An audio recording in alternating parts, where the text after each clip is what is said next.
I came from military parents, so I have a big structure. I love discipline.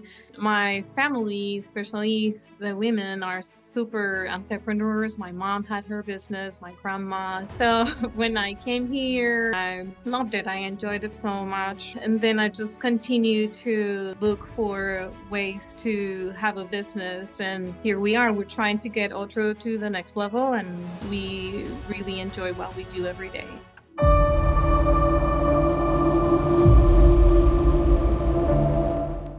Hello, everyone. I was Konar here with Business Landing Blueprint. I have two very special guests today. We have Boyd and we have Miss Carol here.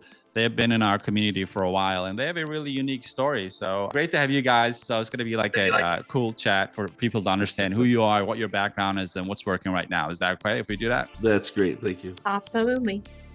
Cool. So before we hit it off, can you just kind of introduce yourself to our audience, who you are, what your background is, and what happened? How did we cross paths, basically? I'll take that one, Carol. Just over 3 years ago, I was looking for a way to add a couple $1,000s to the family income. And I was in an airport flying home to visit my parents, and one of your ads came up. I think you had to pay $8 or $5 or something to watch a master class. And so I watched the master class on my flight, and I thought, man, this looks really good. And so over that Thanksgiving weekend, I think I just studied everything I could and jumped in. I just thought, this is the right thing. This is wonderful. It's just a gut feeling, honestly, just a gut feeling. So that's going to be 3 years now next month. Wow. And 6 months ago, as I was dealing with growth, especially within the Hispanic market, and I knew I needed to bring some help in, and I've known Carol for a number of years and knew that she was the right person to help me and bring in, and clearly one of the best business decisions ever made was to get Carol involved. And so here we are. Absolutely. Now 6 months later, Carol, and still just climbing and dealing with growth every day. That's incredible. Carol, you want to say a couple of words about your background? Yes, absolutely. Originally from Colombia, South America. I came from military parents, so I have a big structure. I love discipline. And my family, especially the women, are super entrepreneurs. My mom had her business, my grandma. So it's that gene going on. So when I came here and 20 years ago, after I became a mom, I started my own e-commerce and I loved it. I enjoyed it for so much, like almost 6-7 years, and one of the biggest platforms in Latin America. And then I just continued to look for ways to have a business until I met Boyd, and here we are. We're trying to get Otro to the next level, and we really enjoy what we do every day. Yeah, I can certainly tell. I know we're on Zoom right now, but all three of us were together a couple of weeks ago, right? In Houston, Texas. Yeah. We had our BLB event. You guys were there. And that was my first time. I mean, I've known Boyd for a while, but Carol, that was the first time I met you. And I told Boyd, she's a win. Like you were just sitting all the way in the front, taking a lot of notes and asking questions. So I know events are fun, but it's another thing to come in with the intention of getting the information and using for growing business, right? Because you guys came in with a couple of growth-related problems. These are higher quality problems, but problems nonetheless, right? Yeah. So when you first start the business, your number one problem is you're on the survival mode. You freaking want to close some sales and make some money, but then you break through that barrier and the quality of the problems changes. And then you guys came in stating what it is that you want to accomplish. You have too much demand. The next step is, what do we do, Oz? And I remember that first night conversation, it was really moving for me. First of all, I was so happy to see Boyd and his breakthrough and having you added to the team. But it was a unique question, right? So because when sometimes have a lot of leads and a lot of demand, what do we do? And we discussed two options. There's only two ways to handle this. Either A, you just hire more people, or you make more per customer by providing additional services. And you both stated that we just don't want a bigger team, right? Which is perfect. Right. It's the entrepreneur's decision. I never wanted to have a bigger team. Actually, when I first started out, I didn't know that I didn't want that. 2 years into the business, I ended up with 40 people.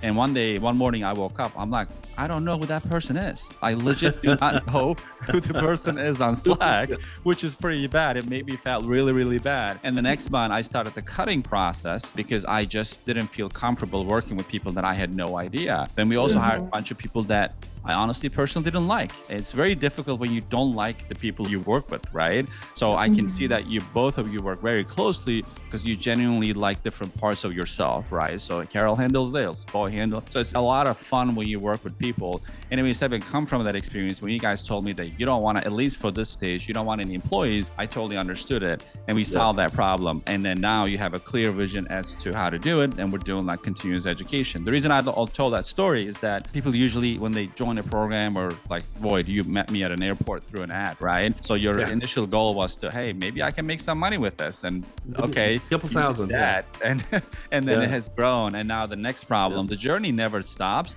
It's just the levels change, like computer games. Like level 25 feels hard, but level 1 was hard when you were starting out, right? And you guys are doing a lot of cool stuff right now. So, Boyd, can you talk about what you guys are up to? Like, because I follow you on Instagram too. A lot of cool conversations. Yeah. The funniest comment I have about Instagram is I was running it for a while, and then Carol took over, and my daughter said to me, Dad, I can totally tell when Carol's doing Instagram compared to you. Oh my God. It's okay. It's okay. I was happy to give that to Carol to do. 100%. Yeah. And I'm happy to do it. Yeah, you're doing a great job. So we have built our business off of your Dream 100 training. When I heard, I've been in advertising and marketing my entire career. I've been a CEO, a CMO, Fortune 500 companies, small startups. I've kind of run everything from small to big. I've always been in charge of marketing and sales. And so when I was going through your training, thinking, oh my gosh, how much am I going to have to pay for Google PPC and all these branding ads, I came across that section in your training that talked about put together your list of Dream 100. Find the people who right now are fielding the questions, hey, where can I borrow money? And get them to refer to me. It was like a light bulb when I was like, oh my gosh, that's perfect. I don't have to go spend money. I just need to spend time. I'm going to go to the Chamber of Commerce. I'm going to shake hands. I'm going to meet bankers who don't want to say no, who can say, well, maybe this guy can, right? And your story about having sales meetings in the banks inspired me. And just getting out there to anybody who's fielding those questions, get them to come to us. So I don't want to say we lucked into it, because it was hard work and it was determination, but we found huge pockets of business coaches, of lending groups, of entrepreneur groups who asked us, well, can you begin by educating us? Could you do a webinar for us? Sure. And so we have done probably, almost every week. And in some cases, there have been 2 per night. We've had to split up, and Carol does one and I do one. We have webinars all the time, daytime, evenings, English, Spanish, to all these different groups across the country. And so we get leads almost every day from any state in the country. They're all over. That's incredible. Our reach in just 3 years has gone national. But it's through building those relationships with the people who can decide who to refer someone to. Absolutely. And then getting in front of these business coaches and getting them aware of who we are. So when they get a question, and business coaches, 80% of the questions they get are about funding. Very interesting. Wow. So if they know to send people to us, because, the way we've positioned ourselves, we're the only name in the game for startups for those first 2 years of business when it's so hard to get money. All these business coaches, all these entrepreneur groups, all the chambers of commerce, they're dealing with startups and very young businesses. And so they say, oh, well, you're having trouble getting money? Call Boyd and Carol. And so that's how it's grown. It's other people's audiences, like you taught us to do, and go to the people who are fielding those requests right now and get them to say, I can't help you, but I think I know somebody who can. And that's been the secret behind it. That's incredible. You took a totally different spin on the Dream 100, because when I talk about it, most people understand it as, oh, I don't know 100 people. How am I going to find 100 people who need funding? That's one way to look at it, obviously. But you looked at from another perspective, saying, who's got the audience that I need, right? Exactly. So I might not know people who need funding today. If you look at it that way, it looks pretty limiting. Like, oh, I don't know who needs funding if you sit home and think about it. But who has the audience, the following? Is it your accountant? Is it the bank representative? Is it an online coach that you follow and you love on Instagram and TikTok and whatnot? They have your audience. Like people, this is a super entrepreneurial country, United States. I know Colombia is another one, Carol, but US is like everyone freaking wants to start their own business, right? Yeah. But number one block is the start and the survival within the first 2 years. And if you didn't come from money, which is most of US, so you need capital somehow. And those questions come up all the time. So you definitely kind of nailed how the Dream 100 needs to be assessed and addressed, right? So it's not like calling your uncle and asking if they need money. That's okay if they do need, that's okay, but it's not gonna bring your second and third deal probably. But if you spend the same Right. energy on people who deal with the people that you want to fund, and you're good at building those relationships, that gives you lifetime stream of leads. Would you agree? Exactly. Absolutely. And last week, we took a local banker to lunch because she had so nice. much work in the last 30 days. We said, oh my gosh, we got to take you to lunch. So we've known her for a while, and she stands up in Chamber of Commerce meetings, and even though she's a banker, she's like, I send a lot of work to these guys, and they're great. So we're building and continuing to build those relationships with the people who are being asked for loans right now. Mm-hmm. She can't help them. And so I love what she said, because she said, like, we as bankers in that world, we're kind of cautious who we bring into our team also. And she's like, it just took me a few times to get to know you in those Chamber of Commerce breakfasts and just talking to each other to say, like, okay, we want to bring him in. And that was very important, because that's what has been happening for us lately. When we extend those relationships with people, ended up being a great team for us and helping each other. And now with the podcast series that we began in July. Yeah, tell me about the podcast, boy. What's going on there? Well, we thought for a moment, due to federal funding cuts, that some of the people we work with might go away. And so we said, we've got 6 months to find another avenue in case this has to be replaced. Yeah. And so we thought, well, why not do a podcast, right? I've got a face made for radio. Let's do it.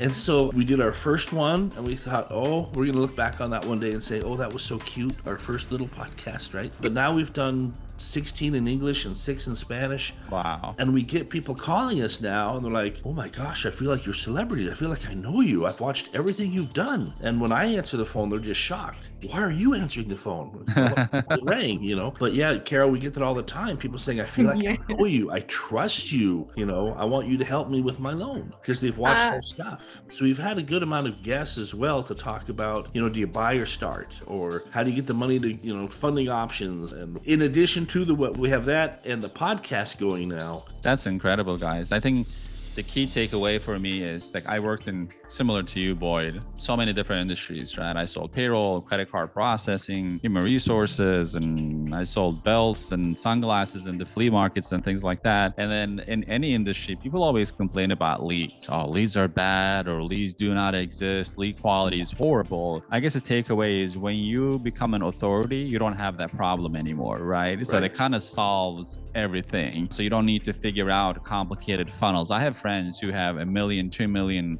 subscribers on YouTube. When you talk to them about, like, marketing funnels, they look at me like I have 3 heads. They have no idea what I'm talking about, because they're such authorities in their niche that they can just say, hey guys, call us, and the phone is gonna freaking ring. Like, no one needs to figure out the opt-in sequence and all of that. So if you do not want to be the authority, then you have to figure out the marketing part in other ways, like set up paid ads. And Boyd, you said that I don't want to do any of that, right? You chose that, and you haven't. Like, you don't need to. So it would be a waste of time for you to figure out the algorithmic work of paid ads and all that stuff. You can just do more. One thing I learned from Alex Hormozi, I work with him over the past 2-3 years. He has a principle that he follows. So if something is working, before you change something, do more of that, right?